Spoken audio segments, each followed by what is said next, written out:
멈추십시오. 지금 이 서류에 서명하시는 순간 미국 경제의 심장은 72시간 안에 멈추게 됩니다. 2026년 3월 15일 새벽 2시 백악관. 한국산 반도체와 배터리에 150% 보급 관세를 때리려던 트럼프의 손이 멈췄습니다. 한국을 길들이겠다며 기세등등하게 펜을 들었지만 그 앞을 막아선 건 미 정부 수뇌부들이었습니다. 그들이 내민 보고서의 정체는 코드 레드. 한국의 공급망 없이는 미국의 전투기도, 전기차도, AI도 순식간에 고철 덩어리가 된다는 사형 선고였습니다. 트럼프 대통령은 얼굴이 시뻘겋게 달아올랐습니다. 우리가 지켜준 나라 아니냐? 분노하며 책상을 내리치는 대통령에게 돌아온 재무장관의 대답은 비수처럼 날카로웠습니다. 틀렸습니다. 우리가 지켜주는 게 아니라 한국이 우리 문명을 가동하고 있는 겁니다. 70년 한미동맹의 판도를 뒤집고 세계 최강 미국의 오만을 꺾어버린 대한민국 기술 주권의 경이로운 실체, 지금 공개합니다. 시작 전 구독과 좋아요, 그리고 대한민국 파이팅 댓글로 한국을 응원해주세요. 사건의 시작은 텍사스주의 광활한 사막 한가운데 위치한 포트 블리스 미사일 시험기지였습니다. 2026년 초 미 육군이 전 세계에 미국의 군사적 패권을 과시하기 위해 준비한 차세대 지대공 미사일 방어 시스템의 최종 발사 테스트 날이었습니다. 전 세계 국방 관계자들과 수많은 취재진이 숨을 죽이고 지켜보는 가운데 발사 카운트다운이 시작되었습니다. 하지만 마지막 버튼이 눌러진 순간 거대한 화염을 내뿜으며 하늘로 솟구쳐야 할 미사일은 미동도 하지 않았습니다. 미사일 제어 컴퓨터 스크린에는 시스템 치명적 오류라는 붉은 경고등만 깜빡거렸습니다. 현장에 있던 미 국방부 고위 장성들의 얼굴은 순식간에 흑빛으로 변했습니다. 미국 자존심에 커다란 상처가 난 순간이었습니다. 원인 규명을 위해 미 공군과 육군의 최정예 기술진이 투입되어 사흘 밤낮을 조사한 끝에 찾아낸 결론은 믿기 힘든 것이었습니다. 미사일의 두뇌 역할을 하며 목표물을 정밀하게 추적하는 유도 장치 내부에 들어가는 초고정밀 전력 제어 반도체의 결함이 있었던 것입니다. 원래 이 부품은 한국의 삼성전자가 독점적으로 공급하던 전용 칩이었습니다. 하지만 백악관 강경파들이 한국을 압박하기 위해 공급망을 급하게 미국 내 중소업체로 돌리라고 명령했던 것이 화근이었습니다. 미국 업체가 급하게 만든 대체 칩은 한국산에 비해 오차 범위가 수백 배나 컸고 미세한 전압 변화를 견디지 못하고 내부에서 타버린 것이었습니다. 펜타곤의 기술팀장은 장군들에게 떨리는 목소리로 보고했습니다. 장군님, 전 세계에서 이 정도의 정밀도와 안정성을 동시에 구현할 수 있는 곳은 대한민국뿐입니다. 그들의 기술 협력 없이는 우리가 가진 모든 첨단 무기는 그저 무거운 고철 덩어리에 불과합니다. 이 보고는 즉시 펜타곤 본부로 전달되었고 합참의장은 긴급 안보 회의를 소집했습니다. 단순히 미사일 한 발의 실패가 아니었습니다. 미 공군의 주력인 F-35 전투기 그리고 해군의 최신형 핵잠수함에 들어가는 통신 모듈과 레이더, 핵심 부품 역시 한국산 점유율이 90%를 넘어서고 있었습니다. 미국이 자랑하는 세계 최강의 무기체계가 사실은 한국의 정밀 기술이라는 보이지 않는 혈관의 의지에 숨을 쉬고 있었던 셈입니다. 펜타곤 내부에서는 비명이 터져나왔습니다. 우리가 지난 수십 년간 수조 달러를 쏟아부어 만든 무기들이 왜 한국 공장에서 나오는 작은 손톱만 한 조각 하나에 멈춰 서야 하느냐는 탄식이었습니다. 한 장군은 회의실 벽을 주먹으로 치며 분노했지만 현실은 냉혹했습니다. 더욱 심각한 사건은 그 다음 주에 발생했습니다. 태평양 함대를 지휘하는 주력함들이 정기 점검에 들어갔는데 핵심 부품을 교환하고 정비하는 정밀 공작 기계가 고장이 났습니다. 이 기계를 수리하거나 새 부품을 공급할 수 있는 원천 기술을 가진 곳은 한국의 경상남도에 위치한 한 중소기업이 유일했습니다. 미국이 자체적으로 수리를 시도했지만 소프트웨어 체계가 한국 기업의 원천 기술과 연동되어 있어 접근조차 불가능했습니다. 결국 세계 최강이라 자부하던 미 해군은 한국의 작은 기업의 기술자 파견을 간곡히 요청해야 하는 처지가 되었습니다. 수천 명의 승조원을 태운 거대 함선이 한국의 이름 모를 기술자 한 명이 비행기를 타고 오기만을 기다리며 항구에 묶여있는 진풍경이 벌어진 것입니다. 펜타곤의 장성들은 그때서야 뼈저리게 깨달았습니다. 미국이 한국을 제재하고 길들이겠다는 생각 자체가 얼마나 무모하고 위험한 도박이었는지를 말입니다. 한국의 공급망을 건드리는 것은 곧 미군의 팔다리를 스스로 마비시키는 행위였습니다.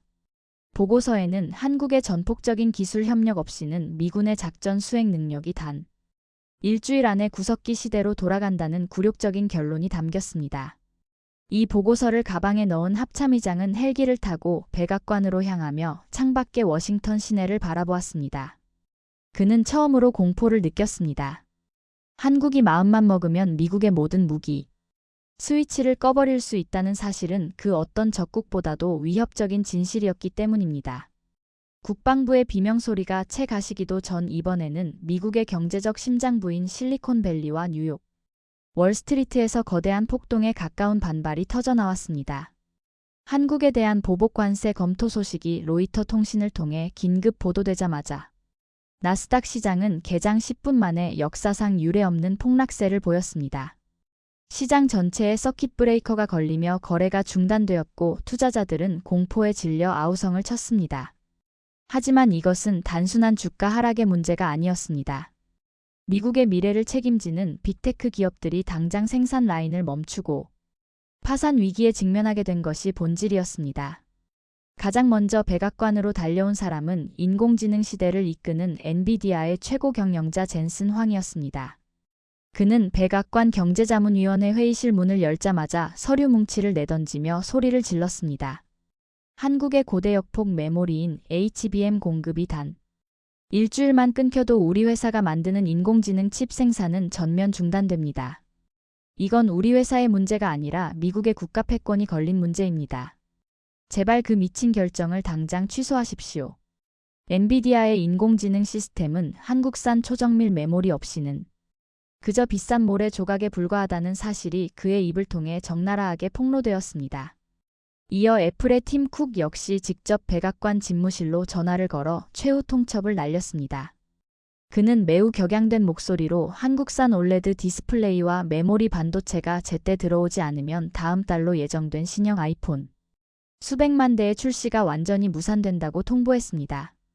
이미 전 세계 고객들로부터 받은 예약 주문에 대한 위약금만 수십조 원에 달하며 애플의 주주들이 미국 정부를 상대로 대규모 집단 소송을 제기할 준비를 마쳤다고 경고했습니다.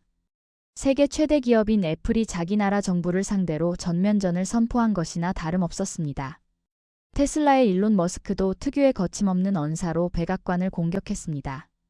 그는 자신의 사회관계망 서비스에 글을 올려 한국산 배터리에 보복 관세를 매기는 것은 미국 자동차 산업의 심장을 도려내겠다는 소리와 같다며 비난했습니다. 배터리 셀뿐만 아니라 자율주행 기능을 제어하는 핵심 인공지능 반도체까지 한국의 파운드리 공장에서 생산되고 있는 상황에서 한국과의 관계 악화는 곧 테슬라의 사망 선고와 같았습니다. 그는 관세를 매길 거라면 차라리 우리 공장들을 한국으로 옮기겠다며 백악관의 무능함을 신랄하게 비꼬았습니다. 이런 아비규환의 상황 속에서 한국의 기업들은 놀라울 정도로 침착하고 차분한 대응을 이어갔습니다. 그들은 감정적인 보복 선언을 단 한마디도 내놓지 않았습니다. 그저 최근 국제 정세의 불확실성이 커짐에 따라 공급망의 안정성을 점검하기 위해 일시적인 정밀 검토 기간을 갖겠다는 짧은 공문만을 미국 거래처들에 보냈을 뿐입니다. 이것은 한국만이 할 수 있는 가장 세련되고도 무서운 경고였습니다. 공급망 점검이라는 명분으로 선적이 단 몇 시간만 지연되어도 미국의 첨단 공장들은 부품이 없어 기계 소리가 멈춰야 했기 때문입니다. 실리콘밸리의 최고급 인력들이 한국의 선적 확인 시스템에 뜨는 완료 문구 하나만을 초조하게 기다리며 아무 일도 하지 못하는 기이한 광경이 벌어졌습니다. 미 재무부의 비밀 보고서에 따르면 한국산 핵심 부품 공급이 한 달간 중단될 경우 미국 정보기술 산업이 입게 될 직접적인 피해액은 우리 돈으로 무려 420조 원에 달했습니다. 여기에 연관된 물류 유통 서비스 산업 그리고 요동치는 금융시장의 파생 피해까지 모두 합치면 그 규모는 1000조 원을 가볍게 넘어선다는 계산이 나왔습니다. 재무장관은 이 수치를 트럼프 대통령의 책상 위에 펼쳐 보이며 간곡하게 건의했습니다. 각하 지금 우리 유권자들이 매일같이 들고 다니는 스마트폰과 타고 다니는 전기차, 그리고 업무를 위해 켜는 컴퓨터의 80% 이상이 한국의 기술 없이는 작동하지 않는 빈 껍데기가 됩니다. 당장 내일의 주가와 다음 선거를 생각하신다면 한국에 대한 모든 압박을 즉시 중단하셔야 합니다. 대통령은 책상을 내리치며 우리가 왜 이 지경이 될 때까지 한국에 종속되었느냐고 울분을 토했지만 실무자들은 고개를 숙인 채 대답했습니다. 지난 30년간 한국이 국가의 운명을 걸고 기술 격차를 벌리는 동안 우리는 너무 안일하게 금융놀이에만 치중했다는 뼈아픈 반성이었습니다. 한국은 이제 단순히 물건을 만들어 공급하는 하청 국가가 아니라 미국의 일상과 국가 시스템 전체를 통제하는 보이지 않는 손이 되어 있었습니다. 실리콘밸리의 네로라 하는 경영진들이 전용기를 타고 워싱턴으로 날아와 백악관 주변에 모여든 모습은 그 자체로 거대한 권력의 이동을 보여주는 상징적인 장면이었습니다. 미국 경제의 자존심들이 한국이라는 나라의 기술력 앞에 엎드려 제발 우리 산업을 살려달라고 호소하는 모습은 미국 정치계에 씻을 수 없는 충격을 남겼습니다. 결국 미국은 한국을 길들이려던 채찍을 스스로 내려놓을 수밖에 없었습니다. 한국을 때리기 위해 높이 쳐든 팔이 오히려 자신의 가장 아픈 곳을 타격하고 있다는 사실을 모든 경제 지표가 증명하고 있었기 때문입니다. 미국의 오만이 한국의 초격차 기술이라는 거대한 절벽에 부딪혀 산산조각이 난 역사적인 순간이었습니다. 하지만 국방과 경제에서의 패배는 시작에 불과했습니다. 미국을 더 큰 혼란과 공포로 몰아넣은 것은 한국의 외교적 승부수였습니다. 2026년 3월 말 전 세계 정보기관을 발칵 뒤집어 놓은 극비 첩보 하나가 미 중앙정보국 본부에 입수되었습니다. 러시아 대통령실의 핵심 특사가 일반적인 외교 경로를 무시하고 가명을 사용하여 비밀리에 인천공항을 통해 입국했다는 내용이었습니다. 그는 한국 외교부의 극진한 안내를 받으며 서울 외곽에 위치한 국가안전가옥으로 향했고 그곳에서 한국의 고위 정책 결정자들과 무려 12시간 동안 마라톤 회담을 이어갔습니다. 이 소식은 실시간으로 백악관 상황실에 보고되었고 참모들은 설마 하던 최악의 시나리오가 현실이 되고 있다며 경악했습니다. 러시아가 한국에 던진 제안서는 그야말로 상상을 초월하는 천문학적인 규모였습니다. 문서의 첫 장에 적힌 전체 사업 규모는 약 2,400조 원에 달했습니다. 러시아 특사는 한국 측에 파격적인 조건을 제시했습니다. 미국이 당신들을 동맹국으로 대우하지 않고 관세 폭탄을 던지며 압박한다면 차라리 우리와 손을 잡고 새로운 대륙의 시대를 열자는 것이었습니다. 러시아는 시베리아 전역의 천연가스와 원유를 국제 시세보다 40%나 저렴한 가격에 향후 20년간 독점 공급하겠다고 약속했습니다. 에너지 자원이 절대적으로 부족한 한국에게 이것은 국가 경제의 체질을 바꾸고 만성적인 무역 수지 문제를 단번에 해결할 수 있는 거대한 제안이었습니다. 여기에 더해 러시아는 시베리아 횡단 철도의 현대화 사업과 북극 항로의 독점 운영권까지 한국 기업들에게 넘기겠다는 파격적인 카드를 꺼내 들었습니다. 유럽까지 가는 바닷길을 획기적으로 단축할 수 있는 북극 항로는 전 세계 물류 지도를 바꿀 핵심 열쇠였고 러시아는 이 권한을 한국에 맡기겠다고 한 것입니다. 러시아는 기술력이 검증되지 않은 다른 국가들 대신 한국의 정밀 제조업과 스마트 시티 기술, 그리고 첨단 통신망을 이식받아 자국 경제를 재건하고 싶다는 강력한 의지를 드러냈습니다. 이것은 단순히 돈을 주고받는 거래가 아니라 유라시아 대륙의 패권을 한국과 함께 나누겠다는 거대한 지정학적 승부수였습니다.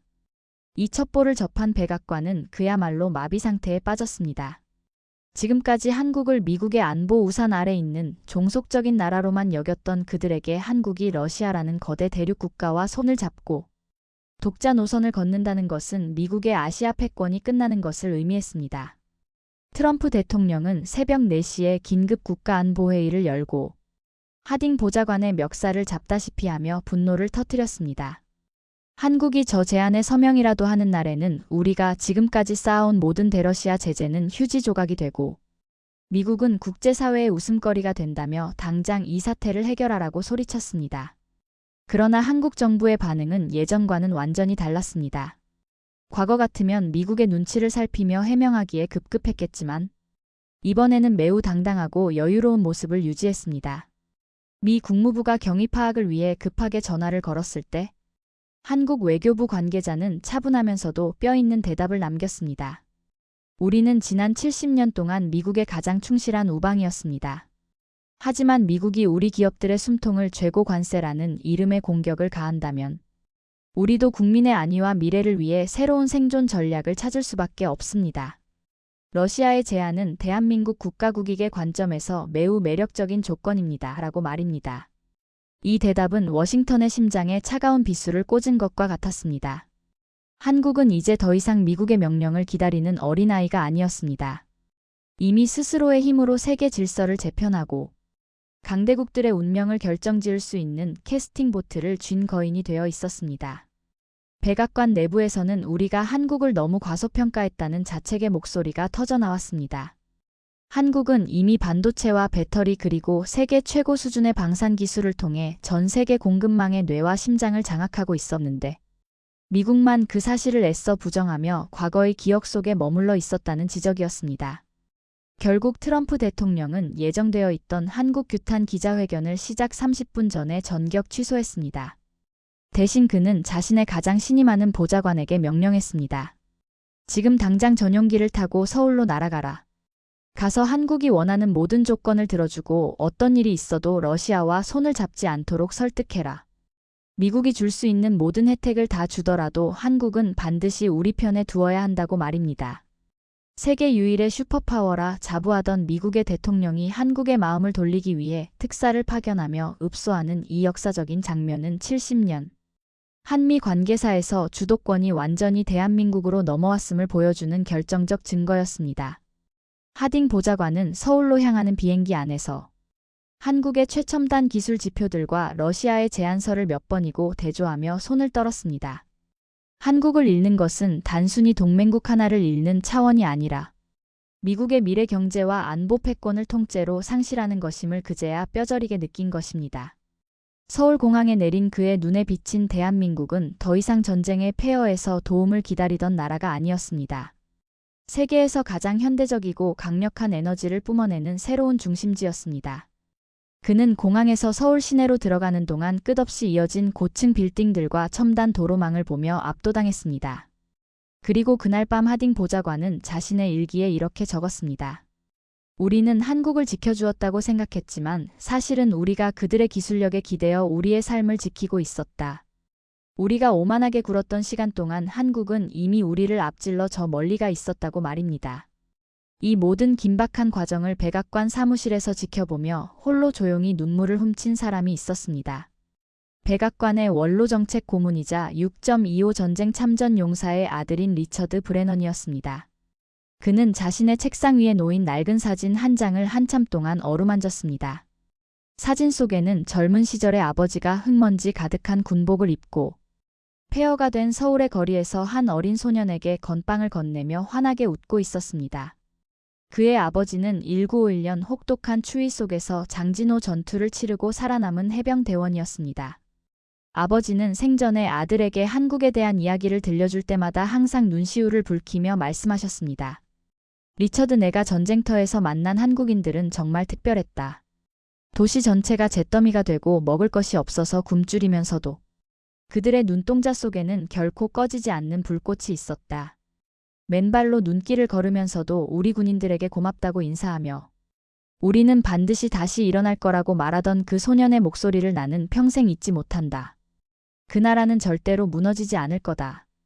언젠가 그들이 세계를 놀라게 할 때 너는 그들을 진정한 동등한 파트너로 대우해야 한다고 말입니다.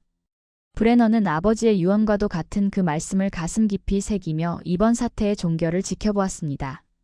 그는 백악관에 마지막 보고서를 올리며 사직서를 제출했습니다.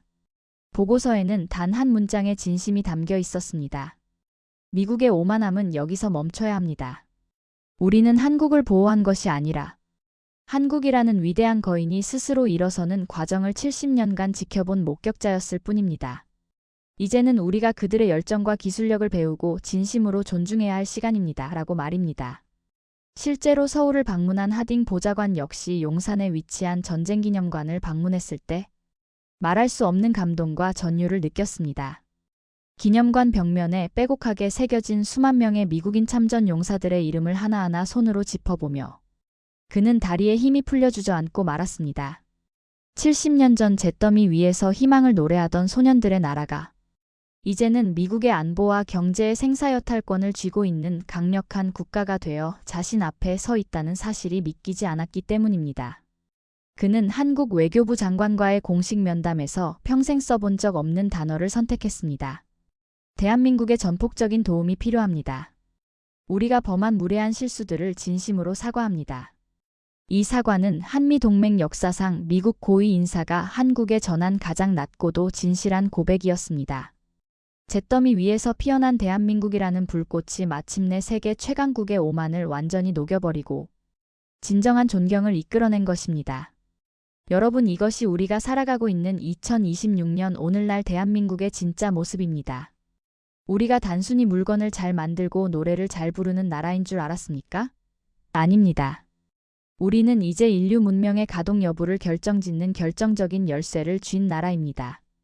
미국이 우리를 제재하려다 자신들의 산업이 멈출까 두려워 밤잠을 설치고 러시아가 수천조 원의 보따리를 들고 와 손을 잡아달라고 간청하는 나라가 바로 우리 대한민국입니다. 이 기적 같은 현실은 누가 만든 것입니까? 70년 전 폐허 속에서 내 자식들만은 가난을 물려주지 않겠다며 밤낮으로 땀 흘려 일했던 우리 부모님 세대의 헌신. 그리고 그 정신을 이어받아 세계 최고의 기술력을 일궈낸 우리 과학자들과 기술자들, 바로 우리 국민 모두가 함께 만든 위대한 승리입니다. 이제 더 이상 우리는 강대국들의 눈치를 보며 위축될 필요가 없습니다. 우리는 당당히 세계의 중심에 서 있습니다. 우리의 반도체가 없으면 전 세계 인공지능이 멈추고, 우리의 배터리가 없으면 도로 위의 모든 차가 멈추며, 우리의 방산기술이 없으면 우방국들의 안보가 흔들립니다. 이것이 바로 우리가 가진 진짜 힘이자 누구도 함부로 할 수 없는 기술 주권의 위력입니다. 오늘 이 이야기가 여러분의 가슴을 뜨겁게 만들었다면, 그리고 대한민국 국민이라는 사실이 자랑스러우셨다면 전 세계에 우리의 위대함을 더 널리 알릴 수 있도록 구독과 좋아요를 부탁드립니다. 그리고 댓글로 대한민국 파이팅이라는 뜨거운 응원의 메시지를 남겨주십시오. 여러분 한 분 한 분의 응원이 모여 우리나라는 더욱 강해질 것입니다. 1000만 구독자 여러분과 함께라면 대한민국의 미래는 더욱 찬란하게 빛날 것입니다. 대한민국은 위대합니다. 그리고 여러분은 그 위대한 나라의 주인입니다. 긴 시간 시청해 주셔서 진심으로 감사합니다. 대한민국 파이팅입니다.